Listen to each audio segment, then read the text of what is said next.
जैसे नाली कितने साफ कर लो, नाली साफ नहीं होती वैसे तुम लोगों की जात है। बोलते हैं कि मारूंगा तो उठते मुठते घरे जाओगे।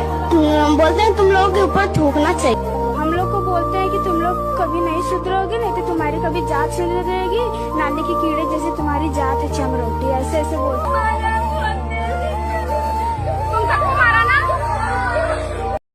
यह वीडियो चाइना, जापान, अमेरिका का नहीं है। यह वीडियो भारत का है, जहां स्कूलों में छात्रों के बीच जाति भेदभाव हो रहे हैं। जन्म के आधार पर उन्हें ऊंच नीच बताया जा रहा है। उन्हें कहा जाता है कि तुम नीच हो, तुम्हारे ऊपर थूकना चाहिए, तुम नाली के कीड़े हो, मारूंगा तो हगते मुझते घर जाओगे। सोचिए, जब आज के इस युग पर बच्चों के ऊपर इतना अत्याचार हो रहा है, जातिवाद भेदभाव हो रहे हैं, जन्म के आधार पर ऊंच नीच हो रही है, तो आज से लगभग 1000 या 1500 वर्ष पूर्व क्या स्थिति रही होगी।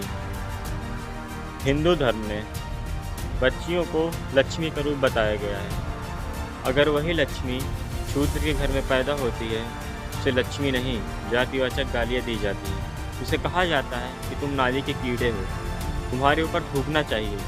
और अगर वही लक्ष्मी ब्राह्मण के घर में पैदा होती है, क्षत्रिय के घर में पैदा होती है, तो उसे लक्ष्मी का दर्जा प्राप्त होता है। ये मैं नहीं, ये मनुवाद कह रहा है। मनुवाद में स्पष्ट रूप से लिखा है कि शूद्रों को ब्राह्मण और क्षत्रिय और वैश्यों की काम करना चाहिए, जिससे उन्हें पुण्य प्राप्त होता है।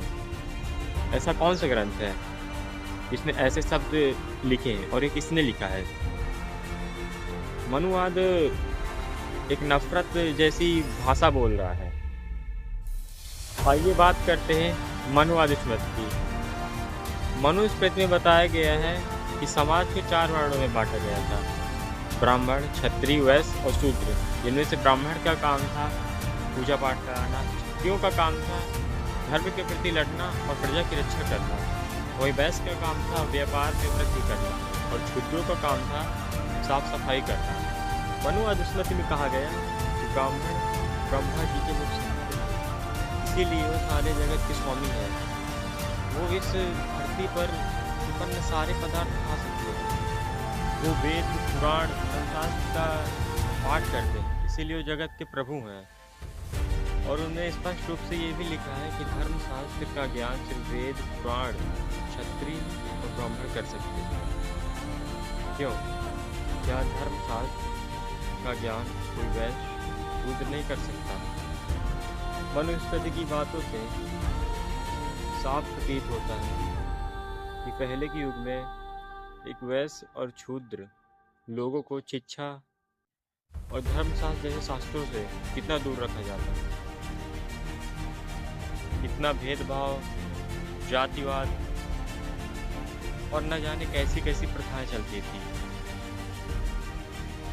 अगर आज भीमराव अंबेडकर साहब जी का लिखित संविधान नहीं होता, तो आज हमारे समाज में एकता, समानता नहीं दिखती,